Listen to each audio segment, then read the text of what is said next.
So it's been 4 months since I purchased the Umidigi One Max, and the burning question is, do I still like this thing?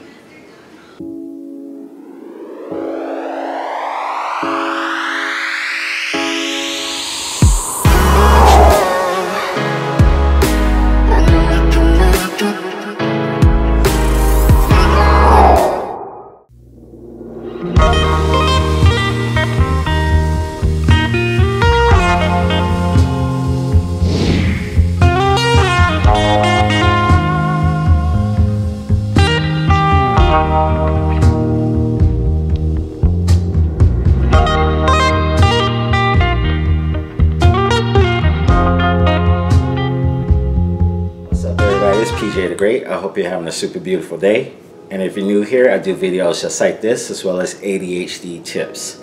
So if that sounds like your jam, subscribe. And to all of my returning subscribers, what's up fam? Welcome back. Now the Umidigi One Max comes stacked with a lot of specs that you wouldn't expect to see out of a $179 phone. The Umidigi One Max comes with a 6.3 inch screen at 720p. Now, I'm not even gonna lie, like I said in my other video, a lot of times I'm looking at this screen and it looks better than my iPhone XR. For 720p, it's really crispy. It has a 4150 milliamp an hour battery, which pretty much gets me through the entire day. Been losing some battery life on it lately. I haven't added anything else on here, so I don't know what's causing that, but still gets me through the day.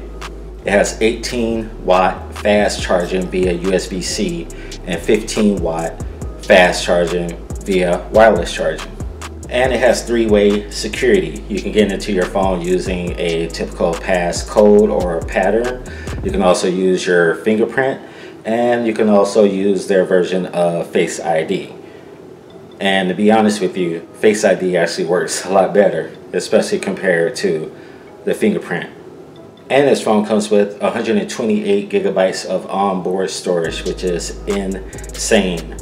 And you can also add up to 256 gigabytes more via a micro SD, because this phone is dual SIM compatible, or you can throw in a micro SD to get more storage. And the cameras on this thing, it has a 12 megapixel and a 5 megapixel camera on the back, 2 cameras I should say, and a 16 megapixel camera on the front for those selfie moments. But I will admit, the camera has a lot to be desired. It is rocking Android 8.1 stock with a little bit of Umidigi flavor on there. It has this option where you can get rid of that bar at the bottom and kind of use it like Android Pie and use gestures to get into all your stuff. And a lot of people have been complaining about the octa-core 64-bit Helio P23 processor on this thing, saying that it's super slow in comparison to like a Snapdragon. It's fast enough for me. I don't see any issues with it.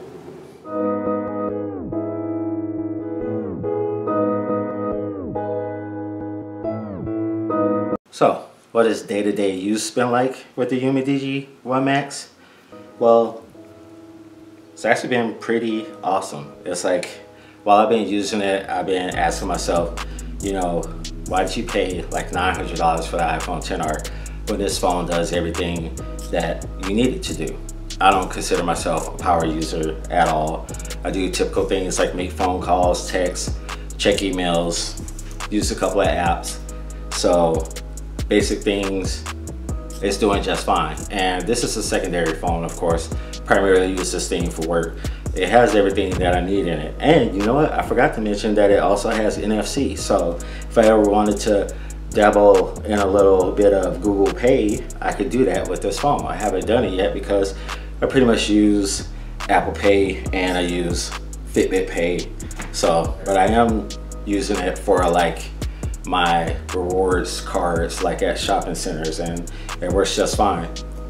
I haven't really noticed any like hiccups in the operation of this phone. It seems pretty fast, pretty zippy. A lot of times I have like a bunch of apps open all at once and it never even stutters on me like once. Well, every now and then, but it's few and far in between. I mean, as a daily driver, I could totally use this phone as a daily driver without any issues. And I think your typical user would be able to do the same thing with it. So you know, there's like a lot of hype going on right now about Google's new Pixel, what is it, 3a phone that is like what they're considering budget. In today's standards, yeah, that is a budget phone. For $400, that's like insane. But if you're just a really basic user that wants a really good, dependable smartphone and $400 is still too expensive for you, I think you might want to consider looking into one of these. A lot of the pros that I see in this is what they've been able to pack into a $179 phone. And it's kind of funny too, because they have a phone that looks just like this, the F1, like I talked about before, which is maybe like 30, 40 bucks more. But this seems to have more features packed into it for the price and the better bang for the buck. If you want to check out that video, I'll leave it linked up here somewhere. But to get Face ID, fingerprint ID, 6.3-inch screen, although it's 720p, but let me tell you, it's pretty crispy. Wireless charging, fast USB-C charging. I mean, everything that they've thrown into this phone, NFC, for $179 is insane. And it doesn't skimp in a lot of places, so it doesn't feel like you're using a $179 phone. Now, that's my saying. Everything can't be cupcakes and rainbows. There are some flaws about this phone.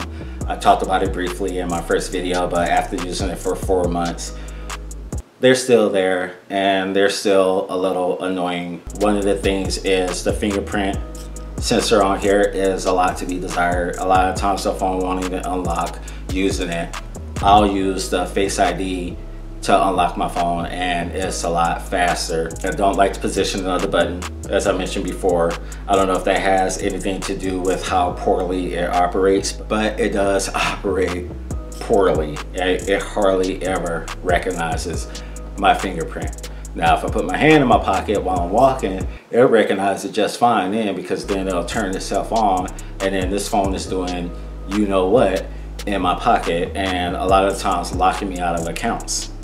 And I don't know if I'm doing something wrong, but it doesn't really have any lock screen notifications on this phone. I had to download a third-party app in order to get that. Sometimes I wonder if that's what's causing the issue with it turning itself on in my pocket, but I want those notifications to come through and I want to be able to see what they are without having to turn my phone on. Another con too, and this is something you may want to consider, especially if you're thinking about picking up this phone and you're a huge photo taker, it's a lot to be desired. I mean, the specs sound amazing, what they give you with the 2 rear shooters and the one in the front. The front is 16 megapixel, but I mean, I'll show you some samples right here.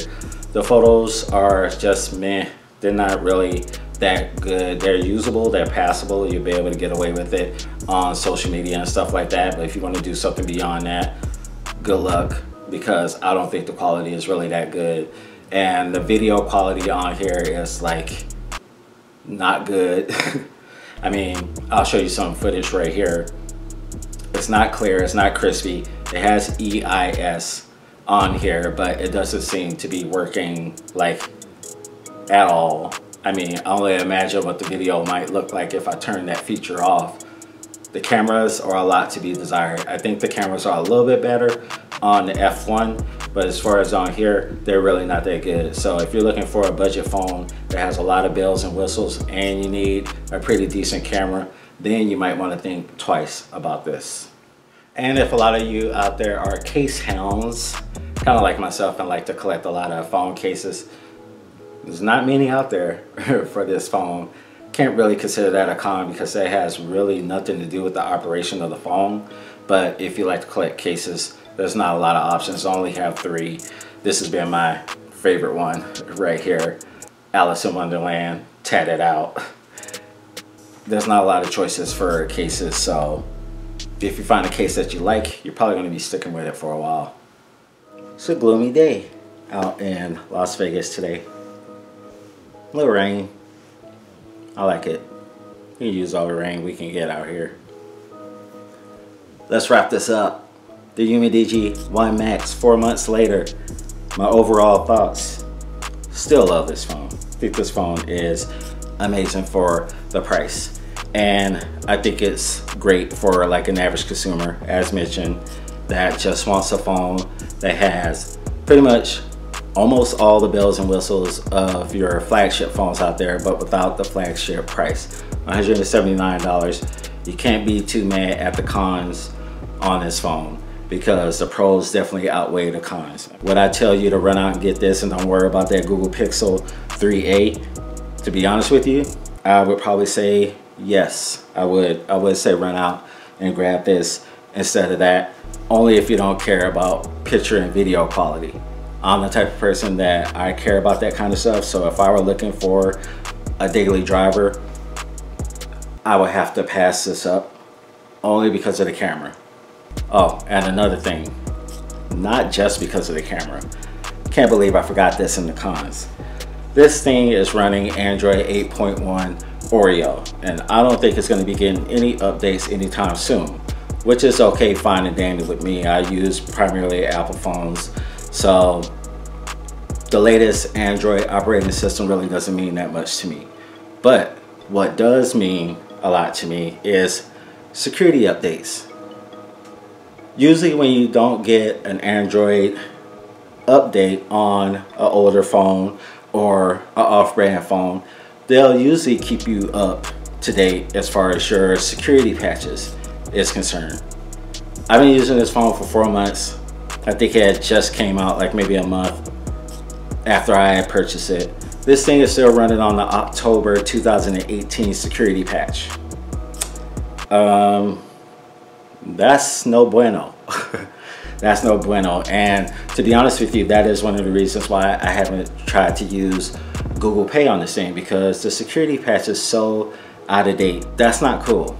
Umidigi, I mean, what's going on? If you're not going to give us Pi on this phone, at least give us a security update, because October 2018, yeah, that's not cool at all. Now I still have that Xiaomi Mi A2 Lite that I reviewed last year. Still have that phone lying around. I haven't used it in a while. It was roughly around the same price as this. I would recommend that phone over this phone any day. That phone doesn't have as many bells and whistles as this one right here. That's the reason why I'm continuing to use this. But at least that phone has Android Pie. When I got it, it had Oreo. It upgraded to Pie. And then the next one that's coming around, which is Q or something like that, is going to get that. And it gets regular patches because it is a genuine Android One device. So I would actually recommend that one over this one any day. If you boys and girls want to check out this phone for yourself, I'll leave a link down in the description down below from Amazon where I picked this phone up. It is not an affiliate link, so I'm not going to get any money or anything off of that. I'm just going to provide the link so you can check it out and see if it's something that is worth purchasing for you. And if you have this phone, let me know about it. Let us all know about it. Hit me up in the comment section and tell me what you like about it and what you don't like about it. I know a lot of people don't like this phone. A lot of people that I've seen on YouTube who have reviewed this phone has said, meh, I'll pass, don't like it. I like it. I think it's cool, especially for a secondary device. And I would get away with using it as a daily driver if the camera didn't suck as much. All right, that's gonna wrap up this little 4-month review of the Umidigi One Max. Do me a favor, if you liked the video, go ahead and give it a thumbs up. If you hated it, you can give it a thumbs down. But either way, go ahead, subscribe to the channel, because I do videos just like this, as well as ADHD tips. And I try to do them on a weekly basis over the weekends.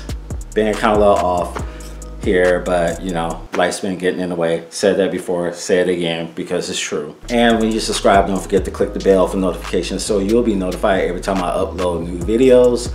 And I will see you guys and gals in the next video. The rain is coming down a little bit harder. Audi 5000G.